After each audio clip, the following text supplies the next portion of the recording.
I'm standing in our Osoyoos Estate vineyard, right on the 49th parallel, to talk about our reserve Sauvignon Blanc. The light and sandy soils of the South Okanagan are ideally suited to this crisp, minerally, and decidedly edgy wine. The arid climate near this border vineyard and in our Black Sage Bench vineyard makes it ideal for growing Bordeaux varietals. As you'd expect, our Cabernet Sauvignon, Cabernet Franc, and Merlot hail from this region, but also this exceptional Sauvignon Blanc. The South Okanagan region tends to be drier with light, warm winds that help extend the growing season. The bench elevation aids with air drainage, and the soils tend to have low moisture holding capacity. Because of this, we're mindful of our use of drip irrigation so that every drop supports the vine's growth. Since this Sauvignon Blanc is sourced from two distinct estate vineyards, we get a sense of both in different ways.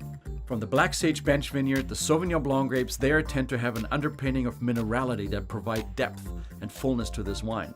And from Osoyoos, the flavors of guava, kiwi, and quince tend to surface. 25% was fermented and aged in French oak for half a year, preserving the wine's crispness. The flavor balance, with a fresh sage note in the background, makes this a superbly refreshing wine.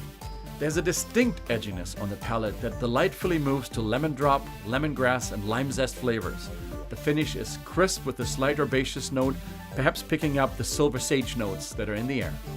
This is a great choice to begin a meal. Try it with a citrus dressing on a salad, or with goat cheese on fresh bread, or simply as the conversation starter while you're preparing a meal. This Sauvignon Blanc is the perfect melding of approachability and complexity.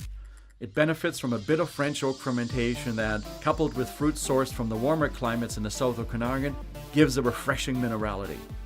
Flavors of lemongrass, lime zest, and guava make it ideal to pair with a citrus-based dish or a cheese that has a slightly herbaceous nature to it. Or, if you're like me, simply by itself, lightly chilled. It's a favorite to begin nearly any occasion.